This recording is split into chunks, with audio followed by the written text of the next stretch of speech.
Hey everyone, welcome to Marketing for Designers podcast. I'm your host, Masha Coyne, a messaging strategist and a copywriter for the interior design industry. I've been marketing for over 2 decades, working for some of the biggest global firms. Today, I write website copy for designers like you using my signature voice of customer framework. This podcast is a bit of a passion project for me. If you're a designer looking to up your marketing game, elevate your online presence, and attract premium clients, you are in the right place. I am so happy that you're here. This podcast is all about sharing marketing stuff that actually works. I'm talking with professionals who know the ins and outs of marketing, from SEO experts to website designers, PR pros, branding specialists, and many, many more. But here's the really exciting part. I've also persuaded some incredibly successful interior designers to open up about their marketing journeys. It's like we're sneaking a peek under the hood of their businesses. They'll be talking about their marketing strategies and tactics that worked, the bullets they dodged, and even the missteps they made along the way. So you don't have to. It's real and it's packed with juicy lessons you won't find anywhere else. And of course, there will be episodes with just you and I, where I'll break down the secrets of killer website copy and messaging, giving you all the tools you need to attract your dream clients. So settle in and let's get into it. Here's to elevating the marketing of your interior design brand. Designers, I want to talk about personal brand. Not logos, fonts, or great looking Instagram grids. I mean you, the human behind your business, because your personal brand is what makes clients say, I want to work with her. It's what gets decision makers to take you seriously, trust your expertise, and ultimately invest in your service. And yet so many designers hesitate to put themselves front and center. It feels, too promotional, or maybe you think, your work should speak for itself, or maybe you're just not sure where to even start. And that's what I'm talking about today with my guest, Valerie Morris. She's a digital marketing strategist, author, and speaker who specializes in authority building content. In other words, she helps experts own their expertise online. With background in architecture, which I recently learned, and nearly 15 years in content marketing, Valerie knows exactly how to position creative professionals as the go-to names in their industry. So we're diving into why personal brand isn't just about ego, how to show up in a way that feels authentic and not salesy, because we're always worried about showing up salesy, and how LinkedIn, which actually we so rarely talk about because it's all about Instagram in the interior design world, but how LinkedIn might be your biggest untapped gold mine for clients who actually have the budget to work with you. So let's get into it. Welcome to the show, Valerie. Hey, thanks so much for having me. Really excited to be here. Me too. I'm excited. And it's so cool that you have a background in architecture. Can you just speak a little bit about that? How is this? And then, and now you're in marketing. Yeah, it was a while ago. I had a big milestone birthday, and I'm feeling a little bit older than I used to. But yeah, back in college, I got my bachelor's in architecture and went out to go do my internship years before going back for my master's. My school's program had you go out and do about a year of work and then come back and finish your master's actual program at the school. And then you obviously have to continue on for however many years to get your licensure internship hours covered. But I went out after my bachelor's, and that was in 2007. And if anybody thinks about what was happening in like 08, 09, right around that time, there were just layoffs left and right. Mm-hmm, mm-hmm. And I was able to get work because I was the cheap labor, but I was watching all these people, 20, 30 years into their careers getting laid off and really struggling to find, even minimum wage jobs. It was hard to even find a job at the hardware store down the street. And I just was finding myself thinking through, what could I do that's a little bit more broad and comprehensive, where there's more options if something like that happened when I was 20, 30 years into my career. Mm-hmm. And, just between that and opportunities to take my design background and get into doing graphic design, Mhm. I found myself in the marketing space, and it was right around the time that Facebook opened its doors to anyone. Prior to that, it had been just for business or just for students. And so based on my age, I remember when Facebook came to my school and Yep. everyone signed up. And so I was working at this marketing agency and they were like, "Hey, you know how to use social media. Can you do this for all these clients?" And so my graphic design foot in the door turned into doing social media work, and I loved it. I discovered I loved content. And I ended up deciding not to go back and get my master's in architecture. And I've stayed in the marketing space ever since. Shortly after that, like within a couple of years, I was out on my own, and I've been out on my own with my own company ever since. And so, yeah, but I love getting to tap into the design space whenever I can. So anytime I get to work with a client that's in the architecture or design space, it's so much fun for me because I can totally speak the language and I understand where they're coming from with things. But I also don't have to be the one sitting drawing all the bathroom details like I did as an intern for those many, many hours. So, That's right. yeah. That's awesome. So So it looks like life kind of happened. yeah, you've got the expertise, you speak the language, but at the same time, you've got that amazing outside perspective, and Yeah. you're removed enough from that world to kind of to explain to designers and other professionals in terms of, well, what really works in marketing. So Yeah. let's get into personal brand. Why is personal brand so important, especially for interior designers? Well, okay. So personal brand, I think a lot of people think that it's like this, oh my gosh, like I have to be overly obsessive about it. And, you look around and you see influencers and people on TV and, there's just a lot of people who put a lot of thought into their brand. And you're like, gosh, I mean, I'm not an influencer. I'm just a designer down the street, but, no big deal. But the reality is everyone has a personal brand, whether you invest in it or not. It's really just your reputation.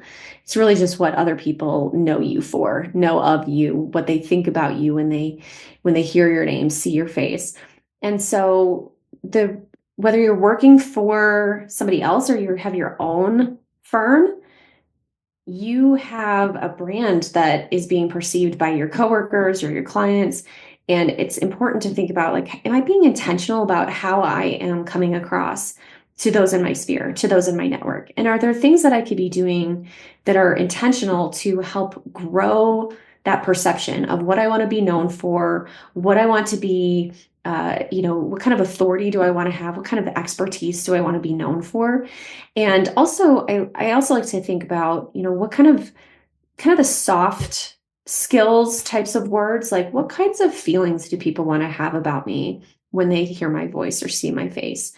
Are they going to have certain emotions about me, or are they going to automatically understand that I've got the confidence that I can take their project to completion? Some of those things are unspoken, they're nonverbal, and you can convey a lot of that through kind of the content that you put out there. It's not always just about the beautifully curated photographs of your projects, but also the tone of voice you use, the things that you're choosing to highlight.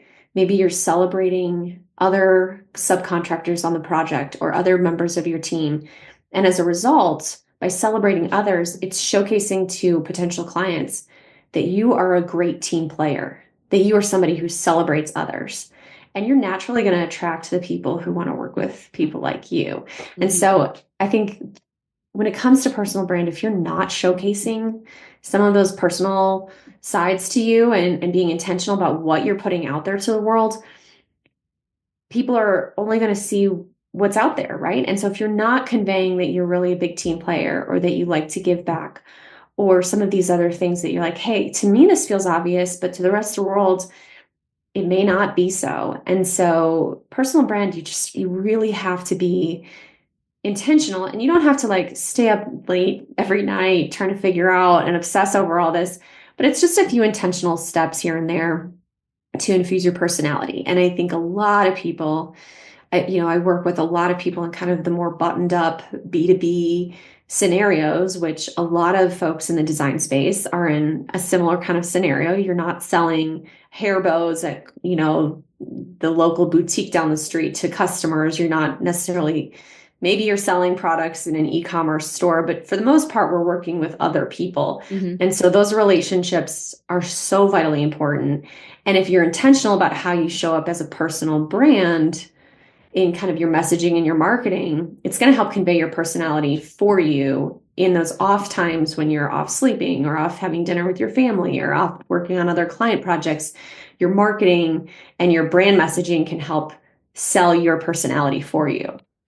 So my takeaway from this is whether you know it, whether you recognize it or don't, you do have a personal brand and it's out there. So you do have a certain perception that you're putting out there. So you should be intentional about what you become known for or what you want others to notice. So I'm curious, you've named a couple of things, what feelings you want people to feel. How do you want it? Like, what's that image that you want to create about your brand, about yourself? Like, what do you want your ideal clients to notice maybe? What are those ingredients that are important in creating this personal brand? Like, what are some of the main factors that you should consider when trying to think, okay, I have a personal brand. What does that consist of?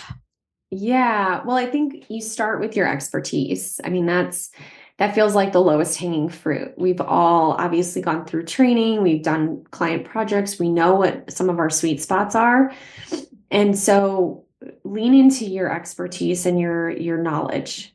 Education is huge. And I'm constantly surprised at so many instances where things that feel obvious to me because I live in it day in and day out are not obvious to other people. And I think designers especially struggle with this because some things just feel very innate. Sometimes they don't know how to describe, like, why does a certain thing work in this room or in this space and others don't? But I also know I have some friends who are big data science nerds and they need someone with that visual eye to come in and help them figure out, what do I do with this new house that I just bought? They know very tangibly, I can't do this. And so I think as a designer, first of all, recognize that you do have a superpower that a lot of people do not have. Don't take that for granted. Lean into that.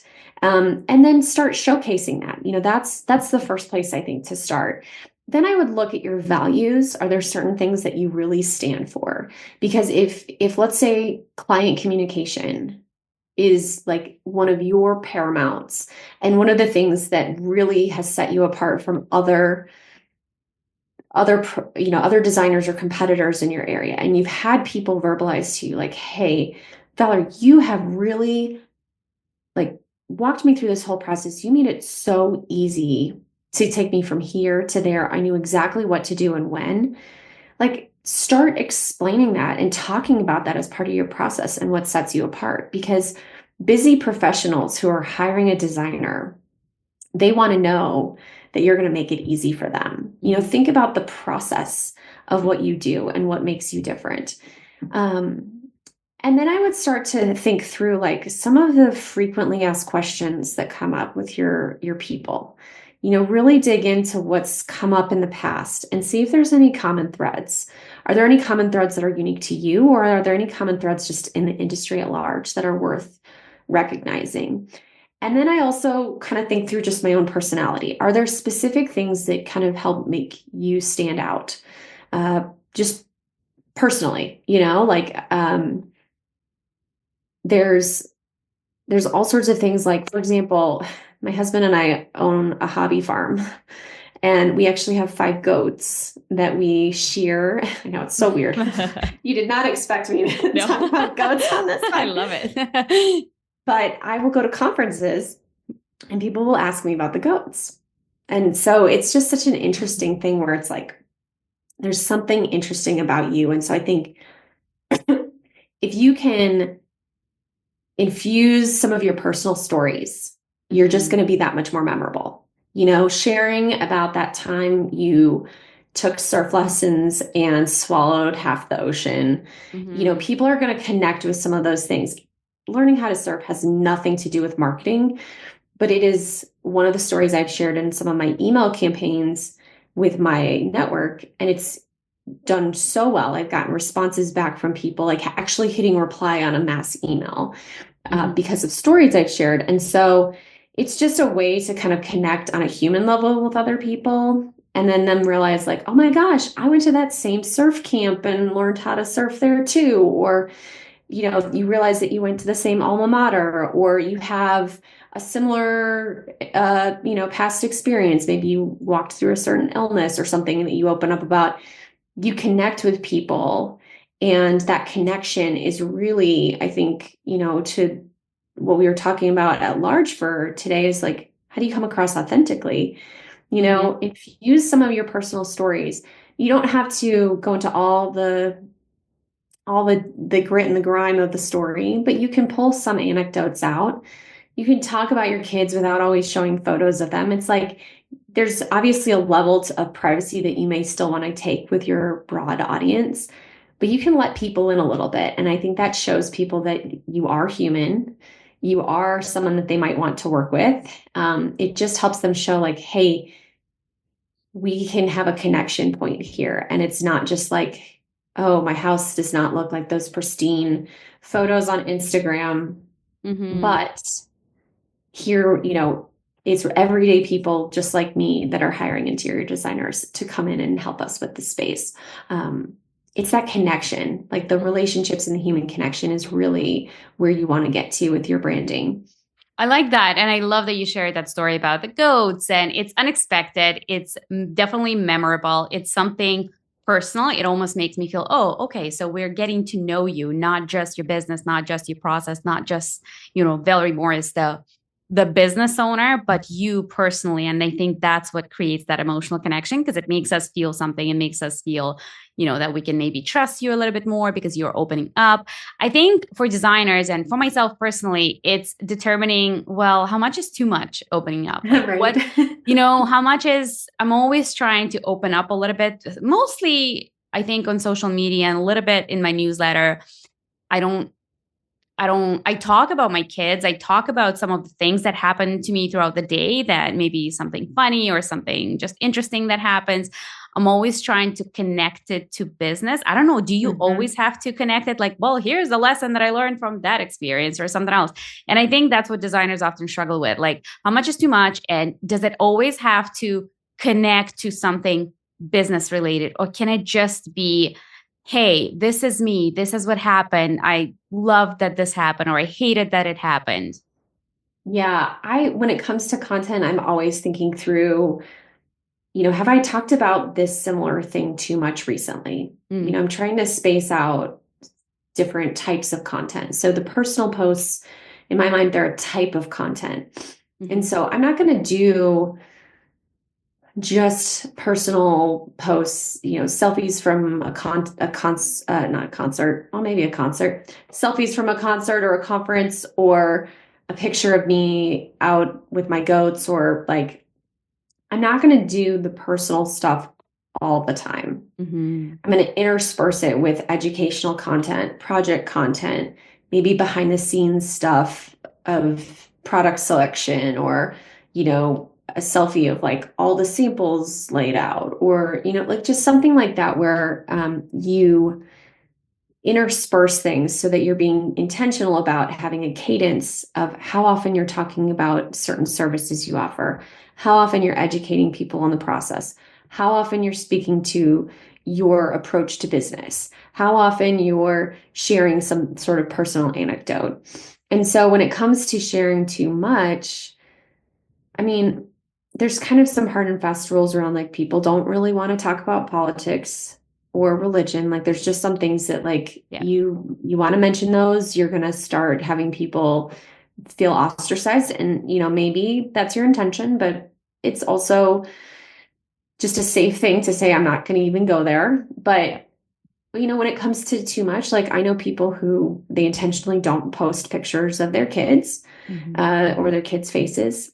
And so, like, you got to think through some of those just personal safety, privacy boundaries. But then from there on, like, I usually try to tie in some sort of either work ethic analogy of like my approach towards life and towards business, or some sort of marketing analogy into the Mm-hmm. story. So, and especially like on social, you can get away with being just a little bit more frivolous or just like, hey, this is just me on a Friday grabbing happy hour with a Mm-hmm. bunch of people, or I'm out at this conference and great to be here. Like that kind of stuff you can get away with on social media. When you start into getting into more like longer form pieces of content like email or blogs or even podcasts, you want to make sure there's some meat. So it's like you can hook them in with a story, but then make sure there's some sort of tie-in of like, oh, and here's where it led me back to design or how I approach business or Mm-hmm. my client experience, a testimonial or something like that. I like to tie it into something because otherwise it's like, it's great to get to know Valerie via email, but But why? if this Yeah. is all just fluff, why am I Yeah. getting these in my inbox? I want to make sure there's some sort of meat to what I'm giving people. At one point I had this analogy of like cotton candy versus like meat and potatoes. It's like I want to feed people some meat and potatoes. I want to give them something that's going to fill them up and not just going to make them feel good. But Mm-hmm. at the same time, that meat and potatoes, I grew up in the Midwest near Chicago, and a, a, a nice roast beef and mashed potatoes, like Mm-hmm. comfort food, right? There's something about it that feels good, but it also leaves you feeling full for many hours, as opposed to having some cotton candy that might feel good for a few seconds, but really has no substance to it. I like that. And I like using stories as hooks and then connecting it to something bigger, whether it's your value or your process or something else. I like that. And that's why I feel like my recommendation would be to like create that archive of stories, like those little anecdotes that happen Mm-hmm. throughout your day, or throughout just, on projects or something that you experience once in a while, and then keep a bank of those content ideas, because that's what they are. They are content ideas and they can connect to something bigger. So that's very cool. But let's talk more about content. So, Yeah. two-part question. Because you specialize in authority building content. So first, I want to know, what is exactly authority building content? And then the second part of the question is, what is the difference between just posting content, like what we just talked about, and positioning yourself strategically? Yeah, so the way I think about authority building content is really letting the content showcase your expertise. Mm-hmm. And it's almost building trust with a prospect or with a referral source or whoever, or reinforcing that expertise with a prospect or a referral source because you are talking about that subject. So just the facts, like for example, books. Books are one of the highest forms of authority building content. If you've written a book and written something 30,000 words or more about a certain subject, there's this automatic assumption that you must know what you're talking about. You can do the same thing and distill it down even into a 30-second clip on LinkedIn or Instagram or on YouTube. Like you can do all that, but it's you want to showcase that you know something about your space. So educational little tidbits or providing your insights on what's happening in trends in the industry. Like any of those things are just giving subconscious cues to people that you know about your industry. And Positioning yourself as an expert, like you automatically exactly. create that expertise in your prospect's mind about you. Exactly. Exactly. And so when I first got into the content marketing space, you could get away with resharing other people's articles left and right and get great engagement. I mean, people were soaking that up. And now people are so overwhelmed with the amount of content that unless you have a unique perspective on something, it's like, why would I even waste the time to sit here and watch this? So people are kind of expecting that you're going to put out your thoughts on something. Mm-hmm. So just see platforms like social media, email, your website, like all of these different avenues that you have as ways to send little signals on a regular basis to people that you know design. It is just a subconscious thing. You can talk about your projects, you can explain things, you can educate people, but ultimately it's people are going to walk away from hearing that blog article about a tiny let's just take an example of like a tract home, like a builder grade boring house that somebody purchased but hired you and you turned it into this masterpiece. Like that's a tangible thing where a lot of people are in similar situations where it's like, I've got a pretty cookie cutter situation here, and I'm looking for somebody who can clearly take a blank canvas and turn it into something new. They're going to walk away from hearing, like just seeing the case study and you showcasing the process, what you went through, how you got to your final design, what the challenges were. Like all of those things help people understand that you understand the project and the needs from a comprehensive level. And if you do that consistently with people, you're just reinforcing those subtle messages that you know what you're talking about. Now, if you're scattered and you're talking about interior design one day, and then the next day you decide you're going to talk about, bilingual, whatever in the schools, or then you're talking about a certain craft hobby that you got, like you start talking about travel. Like if you're all over the place in what your interests are, it's going to be really hard for people to pick up on the message that you're an expert in interior design. And so I think one of the keys is just be intentional about how much are you talking about what you want people to know you for versus all the other stuff. Mm-hmm. I could talk about the fact that like we experiment with all sorts of gardening stuff and the goats and the chickens and all these things. But if I never talk about my marketing business to my network, they might think that I've changed careers. They might think that I've gone out of business. They might just forget. I mean, we are bombarded with so many messages day in and day out. You really have to be consistent and intentional about talking about what you do more than just once. Mm-hmm. Not everyone's going to see that post. And even when they see that one post, they're going to need probably, I've heard up to 28 touches in the sales cycle now. They might need 28 touches to remember that, oh, Valerie does marketing. Like I could hire Valerie to be my marketing strategist and help consult with me on what to do with my business. I have to reinforce that with people on a regular basis. And so you have to do the same thing with your interior design expertise. And I You heard a have to similar be statistic that there are consistent. so many touch points now, whereas before it was like 4, and then they are Right. ready to buy. And that's what what you said is also to address that common fears, like, well, how often? Like I've already talked about it a couple of months ago or 6 months ago. That goes back to like recycling your content, because sometimes I want to post about this one single idea that's clearly important in my world, but I'm like, but I already talked about it. And I'm thinking that as soon as I posted it like 4 months ago, everybody just went in and read about it and they remembered. And then the next time I post about it, it's like, Masha, you already talked about it. But that's so not true. Like, people half of the time, they don't see the content that you've posted months ago. So you shouldn't be worried about posting too much about that idea. And another idea is that you should be reinforcing it often, because like if that's the thing that you want to be known for, it should be a top of mind for everybody. Yeah. Right. Oh, I struggle with this as well. Like, I'm like, gosh, I don't want to be talking about this too much, And so I think that's where, if you think about content from a standpoint of what different types of posts, similar to what we talked about a few minutes ago, and having a rotation of them. So, like, I might do a project feature every 6 posts I do, and then the next type of post is focusing on my company values. And maybe that's a project picture. Maybe that's a video of me talking. Maybe it's a selfie of me out shoveling dirt in my backyard to plant a tree and showing that I'm willing to put in the hard work. Like there are so many different ways you can communicate certain themes and not look exactly the same way each time.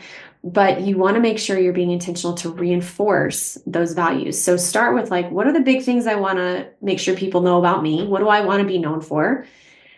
And then break it down into those kind of post types, and then you can figure out a rotation. And I'll be honest, like one of the post rotations that I have more so on my personal profiles versus LinkedIn, for example, is I will post about my family. That's on Instagram, Facebook, depending upon the audience, like that's a much safer place to showcase what we did over the weekend, just for fun, just for grins and giggles, like just for people to feel like, hey, Valerie's a real person. Like she's not this pristine, perfect, whatever. She's out dealing with kids, toddler sickness this weekend, and that's just life, I will purposely showcase and throw those things in. On the same hand, like I'm very intentional to not talk about my kids all the time because I don't want to be that parent that's sharing a picture every day of my kids because I've unfollowed people like that.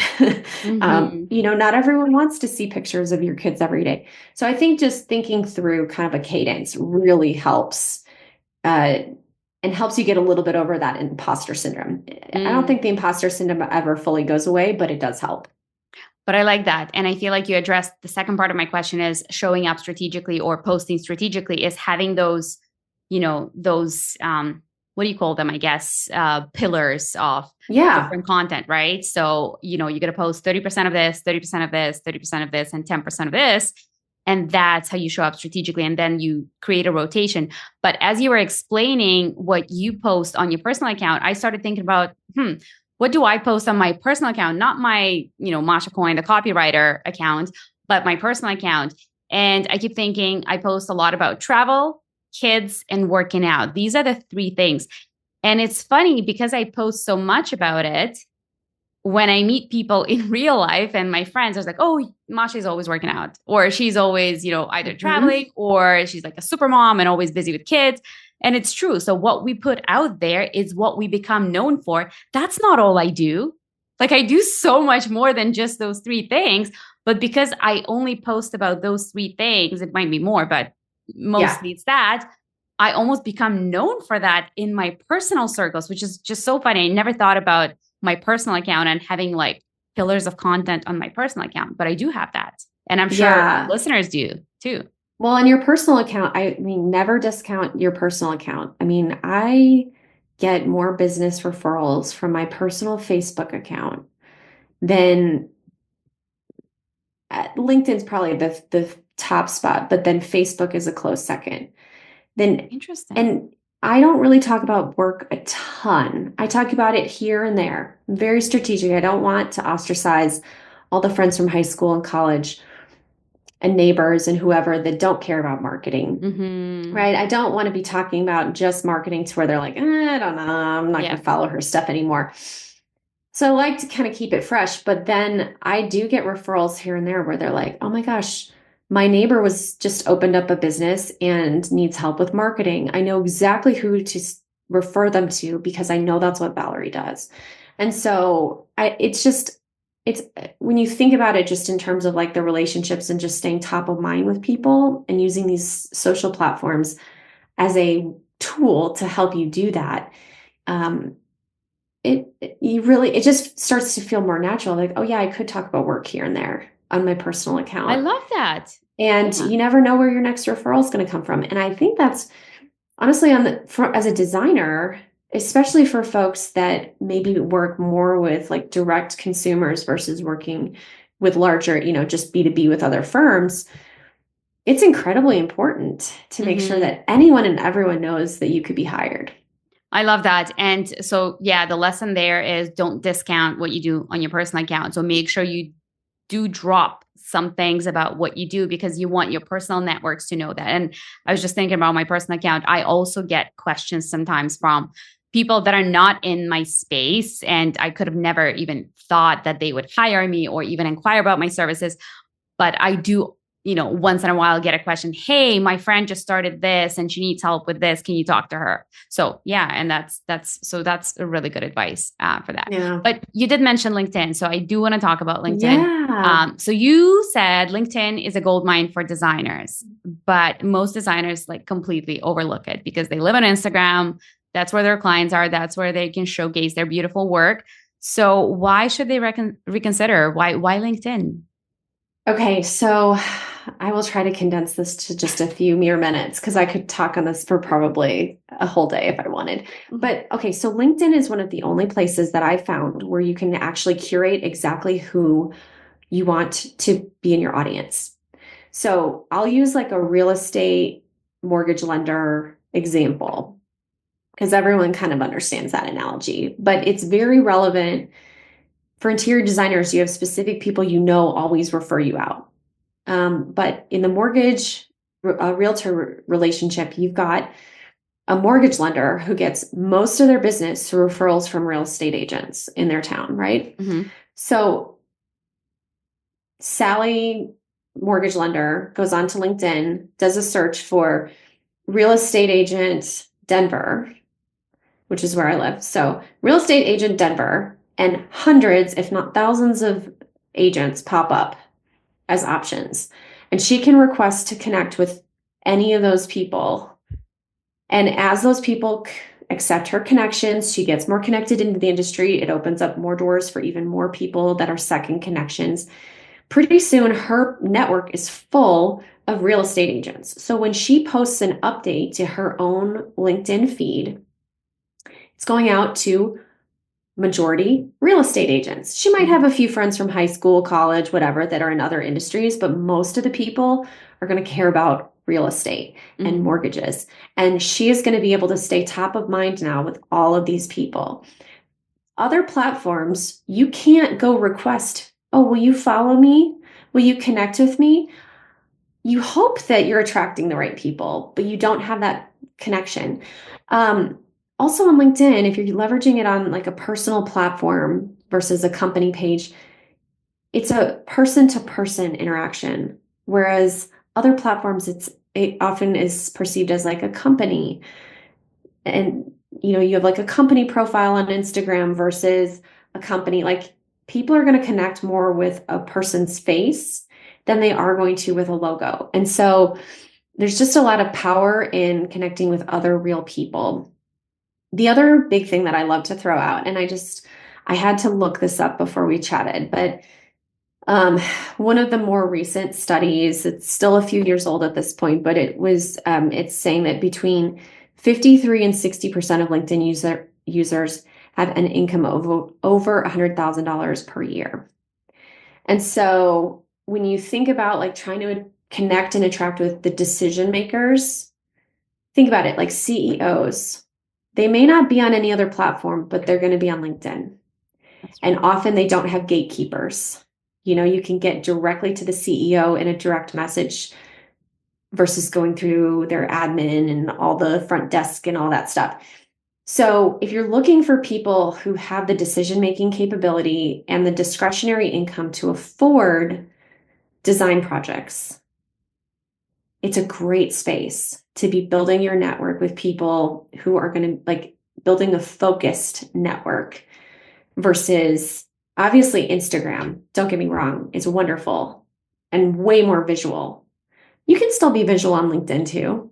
It's a little bit different space, but you tweak your content though, right? Now yeah, that a little you're bit. on LinkedIn. So what would you recommend? How would you recommend tweaking that content? Or actually, let's take a step back. Like, is there one simple thing that people can do right now? Let's say they have a LinkedIn account. They haven't used it since, I don't know, university days or maybe corporate days if you had a previous career. What's one simple thing that they can do maybe to their profile to kind of optimize it to make sure, okay, I'm going to start showing up here. I'm going to start tweaking my content from Instagram because it's not going to be just visual. Maybe they'll share something else. But is there one simple thing that they can do to their profile to kind of show up more intentionally? Yeah. So there's actually like, it's kind of two things, but you want to make sure your profile is in good shape before you kind of go start connecting with people and building up your connection list. And you can have up to 35,000 connections. So, I mean, the average person is not going to maximize that quantity of people. I see so many people ignoring kind of the banner image that's behind your profile photo on your profile.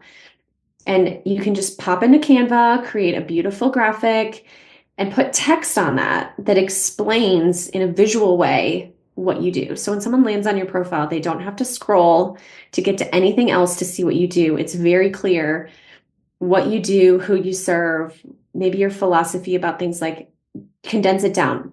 Mm-hmm. Go scope out other people on LinkedIn. Go look at your network and see what people are doing in their space to get a feel for, what are people doing? It's kind of real estate that a lot of people just leave blank and they ignore. Mm-hmm. And then if you scroll just a little bit down, there's something called like the summary or about section. And a lot of people, either it's outdated or they haven't filled it out. But that's a great spot to kind of tie all the loose ends together around some of your history and what you're focusing on now. So that way, if they don't ever scroll down to the roles of what you've done in the past, they have this nice overview of who you are and what you're about. And like for somebody like me, they're like, at the beginning, when I first made the shift out of architecture, it was like, well, don't you want to be out designing buildings? Like, why are you applying for this graphic design job? That's a good spot to kind of explain some of those transferable skills. If there's a story to tell around your past or your unique approach to your work, that's a great spot to explain it. Mm-hmm. Like to eliminate the questions if they're seeing your experience is so wildly different from what you do right now. That's where you explain it. I like that. And I just had an idea that, the one thing that's really good about LinkedIn is you're probably going to be one of few interior designers on it. So you almost like eliminate competition there. Because on Instagram, it's, if you look at my feed, it's designer after designer after designer after design, because I follow a lot of interior designers because that's my audience. But when you go to LinkedIn, not only you are now in the circle of prospective customers that are out there, like the decision makers, but there's not going to be a lot of other interior designers who may not know of the powerhouse that LinkedIn is. So that's a really good advice. Yeah, like Instagram, and it doesn't have to be either or, it could be both, right? You could have a presence on both, and you probably need to have a presence in a space like Instagram that is so visual, as well as a place like LinkedIn. But go in thinking about it with different hats, and you touch so well on that of just like your customers are probably more over on LinkedIn than they may be on Instagram. For different reasons, right? For different reasons. You might be speaking and your followers might be a bunch of other interior designers just looking for inspiration. It might feel good because you're getting lots of likes and an endorsement there, but is it turning into business? And on LinkedIn, I've just seen people are there for business, right? And so if that's where you're showing up and you're networking and building connections with people who are prospective clients or great referral sources for you and your business, like to me, that feels like the better return on investment than a place that just feels good. True. And just there for like inspiration purposes. Obviously, a lot of designers, their Instagram works. You need both. Yeah, you absolutely need both. But tell me something, one last thing about LinkedIn. What kind of content do you think would work specifically for designers? Because for other service providers, I know exactly what they're posting. They're posting articles and maybe more thought leadership-y kind of content. But what would you recommend designers who are mostly posting about, their work, like their finished projects or what they're currently working on and maybe behind the scenes? And now that they're on LinkedIn, what kind of things can they post? Because I feel like it needs to be tweaked. It can't just be, here's my work. I think with LinkedIn, realize that the copy is going to be a lot more prominent than just the graphics. On Instagram and other platforms, you can get away with, people seeing a beautiful photo and they may not ever read the caption that you're accompanying it with. On LinkedIn, people are going to be reading the caption just as much as they're going to be paying attention to any media. And then also keep in mind that LinkedIn has other types of things that you can do. You can do poll posts. You can do a LinkedIn newsletter that's more long form. There's other types of things that you can do to make your content look a little bit different or to just open up a conversation. It could be a poll around, which era of design do you wish was back, as the predominant style, and list out some different eras of design and just get people talking.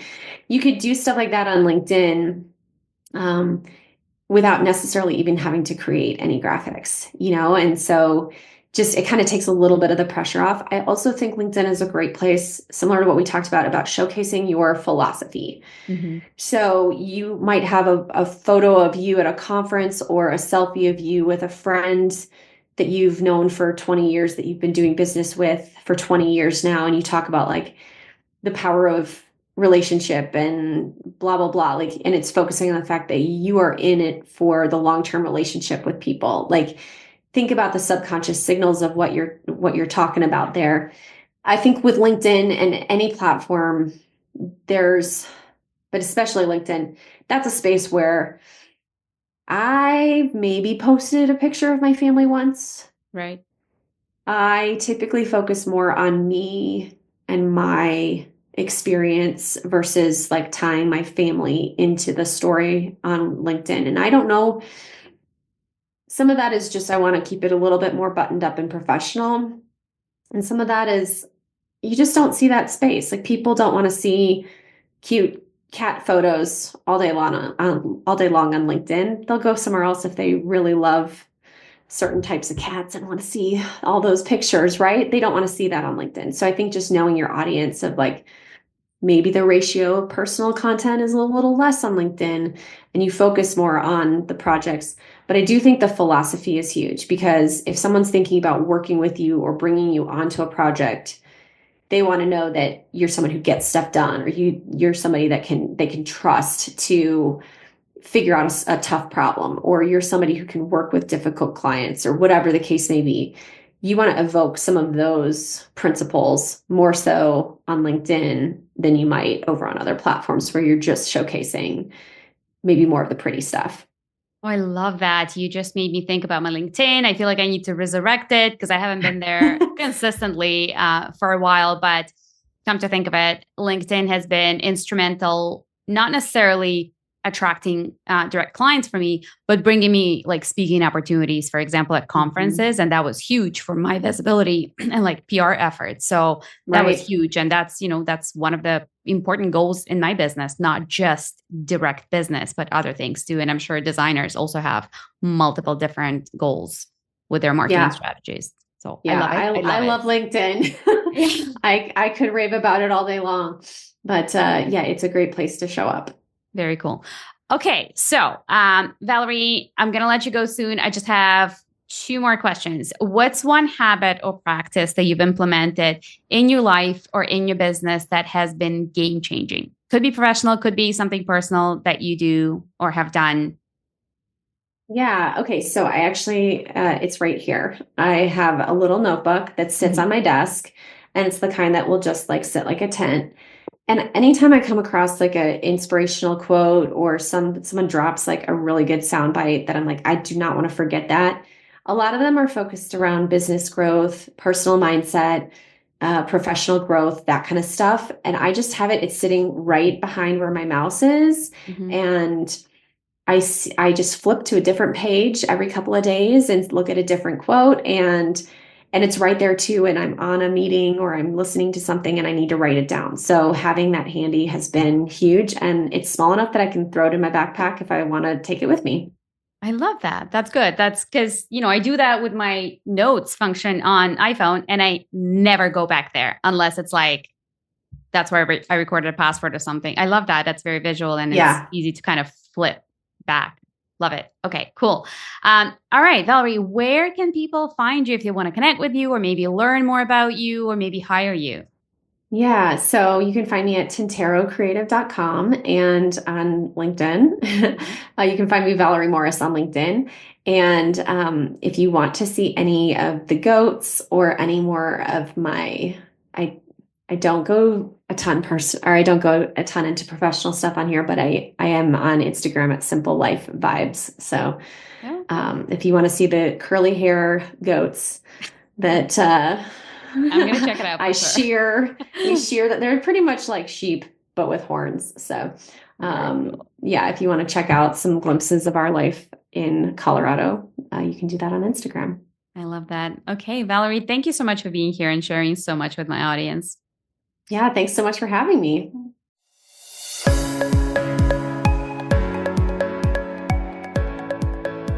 Thank you so much for tuning in to another episode of Marketing for Designers. This is Masha Cohen signing off. See you next week.